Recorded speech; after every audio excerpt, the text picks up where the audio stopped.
Vieira e o Jordan Peele, ele acabou de lançar o seu terceiro filme lá nos Estados Unidos, né? O Nope, que aqui no Brasil ficou com o título de Não Olhe. E mesmo ele tendo poucos filmes, né, no seu currículo, assim, na sua carreira como diretor, ele já é uma das maiores vozes da atualidade dentro do cinema de horror, né?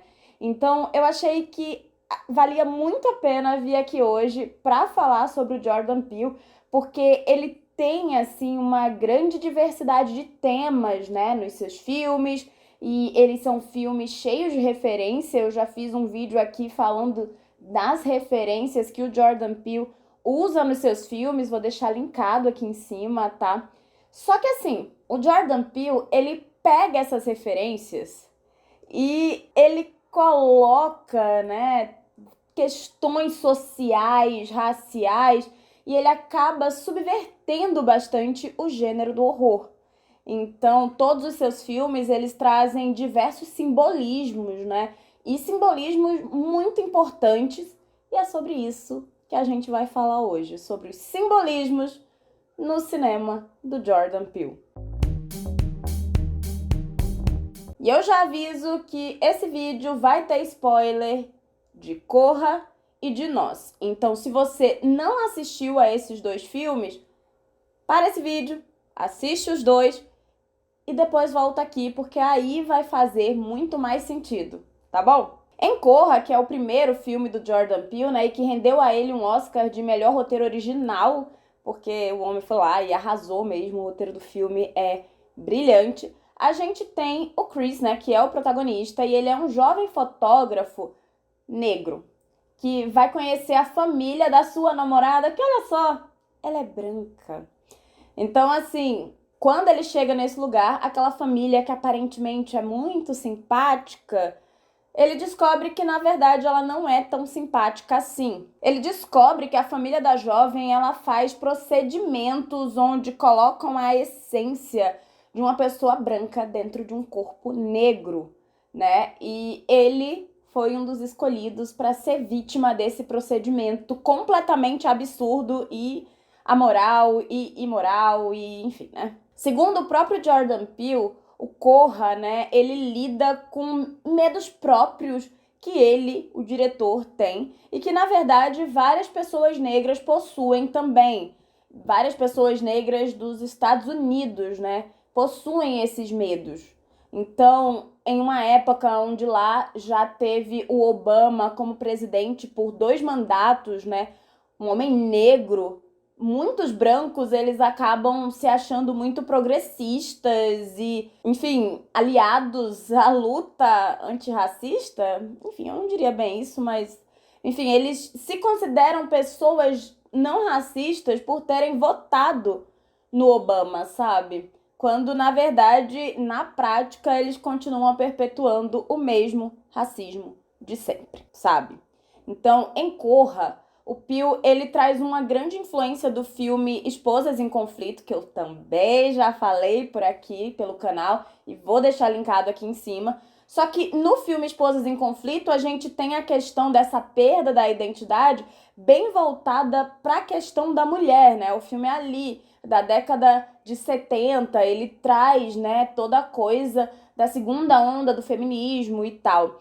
E aí, em Corra, a gente tem essa questão da perda da identidade completamente voltada para a questão racial. E no filme a gente tem várias imagens e simbologias referentes à escravidão. Em sua maioria, através de uma lógica de subversão dessas imagens, sabe? Logo de cara a gente vê o Walter, né? O Walter, que é um homem negro que trabalha na casa dos pais da Rose, né? Os Armitage. E a Rose é a namorada do Chris, o protagonista. E o Walter, ele passa bastante tempo cortando lenha em um trabalho bastante braçal, né? E, assim, é uma referência direta ao trabalho que os negros faziam durante o período da escravidão. E isso vai além, porque a própria casa dos Armitage, ela possui uma lógica de uma casa de brancos escravocratas, sabe?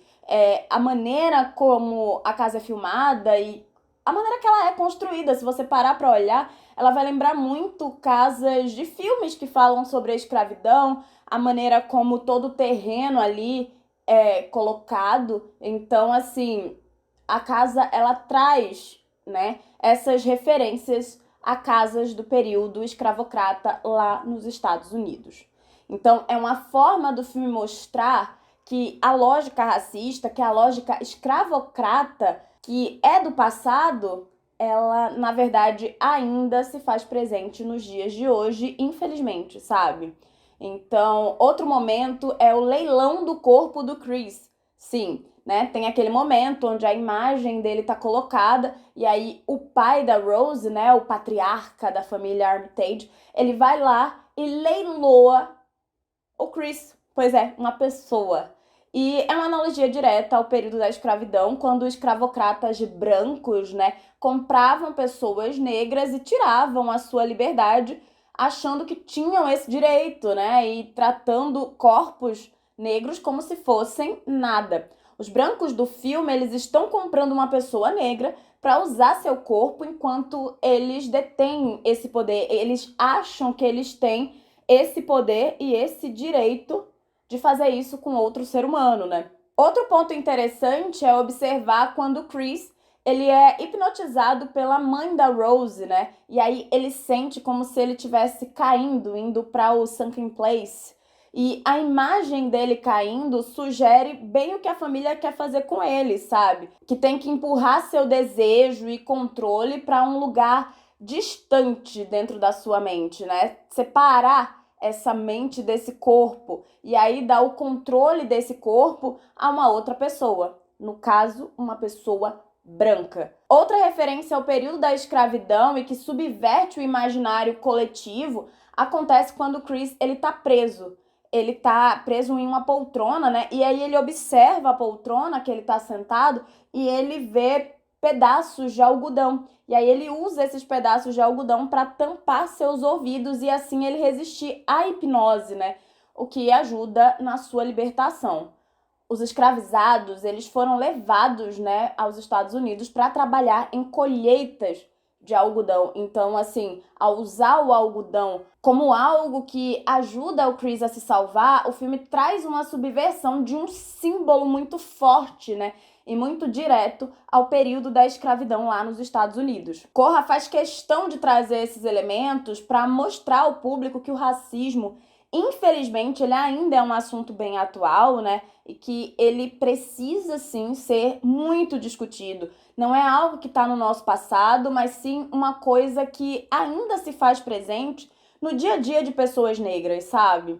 E os resquícios dos males da escravidão, infelizmente, eles ainda estão presentes na nossa sociedade como um todo. Já em Nós, a gente tem um outro tipo de narrativa que é bastante diferente de Corra. Apesar de trazer uma família preta como protagonista, o filme não é sobre racismo, mas ele é muito sobre a nossa sociedade e sobre como ela se configura.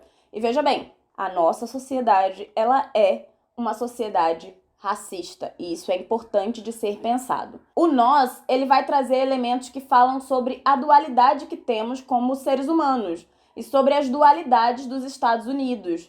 E segundo o próprio Jordan Peele, o filme também é sobre as culpas e os pecados que nós enterramos dentro de nós mesmos, sabe? O filme, ele mostra uma família que durante as suas férias, né, eles se veem vivendo um horror completo. Sua casa de praia é invadida por uma outra família que fisicamente é absolutamente igual a eles.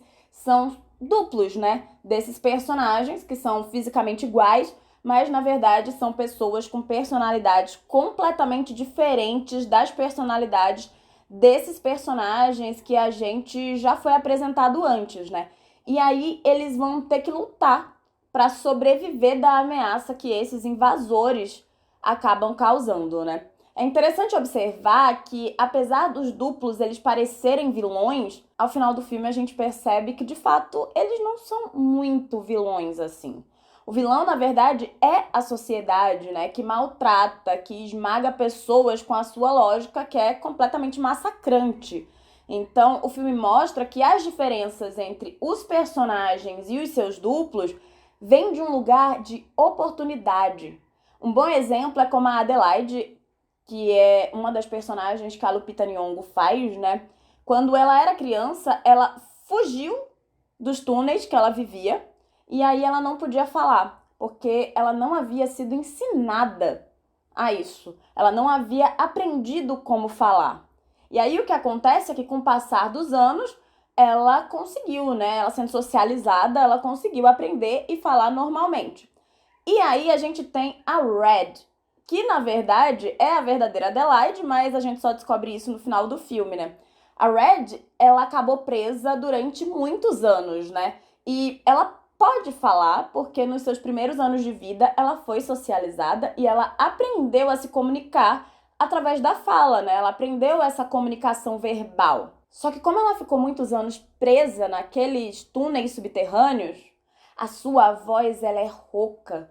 A sua voz sai com muita dificuldade, porque ela passou muitos anos ali presa sem falar. Então a sua voz é rouca por falta de uso. Então, fica claro, né, que é uma questão de oportunidade.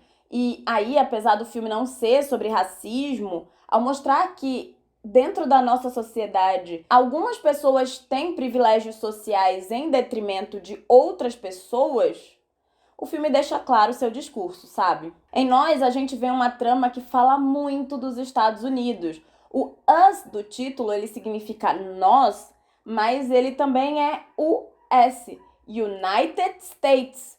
Então, de certa forma, não deixa de refletir, né, essa maneira que os Estados Unidos funcionam, mas também reflete como o nosso mundo funciona como um todo. Então, no filme, cada duplo da família de Adelaide reflete algo que existe dentro de cada um daqueles personagens, sabe? Dentro de cada um daqueles personagens originais, digamos assim. E cada um deles tem que lidar individualmente, né, com seu duplo e matar individualmente seu duplo, porque são partes deles mesmos. São partes escondidas, partes que eles desejam deixar escondidas até deles mesmos, sabe? Então, é bem isso. Além de tudo isso que eu já falei, a gente tem o uso do Jeremias 11:11, versículo da Bíblia, né? Que eu já fiz um vídeo inteiro falando sobre o significado do Jeremias 11:11 dentro de nós. Vou deixar linkado aqui em cima também, tá? Mas falando rapidinho do Jeremias 11:11 aqui, o versículo ele deixa claro, né, que também tá falando ali de adoração ao material, que é uma realidade que a gente vive na nossa atualidade, né? E assim, o versículo ele também traz que cada pessoa acaba tendo que lidar com as suas próprias questões individuais, mas também com as questões dos seus antepassados, porque cada um de nós se beneficia ou não, né, do que foi feito antes do nosso nascimento. E aí o filme vai trazer isso, né? Porque o filme fala sobre privilégios. E as pessoas que se beneficiam de privilégios, elas têm oportunidade, e essas oportunidades também funcionam através de uma lógica, enfim, do que nossos antepassados, né, fizeram ou não, das oportunidades que os nossos antepassados tiveram ou não, né? Então, é muito interessante observar porque o cinema do Jordan Peele, ele traz muitas camadas, né? Além do óbvio que tá na tela e que é maravilhoso, a gente vê que ele também traz diversos detalhes que estão ali escondidos sob a superfície. Então, por isso mesmo, eu tô muito ansiosa para ver o Nope. Eu acredito que vai ser um filme maravilhoso. Vou falar aqui no canal porque Jordan Peele é maravilhoso, eu amo o cinema que ele faz. E é isso, eu quero saber se você tá ansioso pelo Nope também. E não esquece de conhecer o meu Apoia-se, porque ajuda demais para que eu continue produzindo esse tipo de conteúdo aqui no canal, tá bom? Então é isso. Tchau!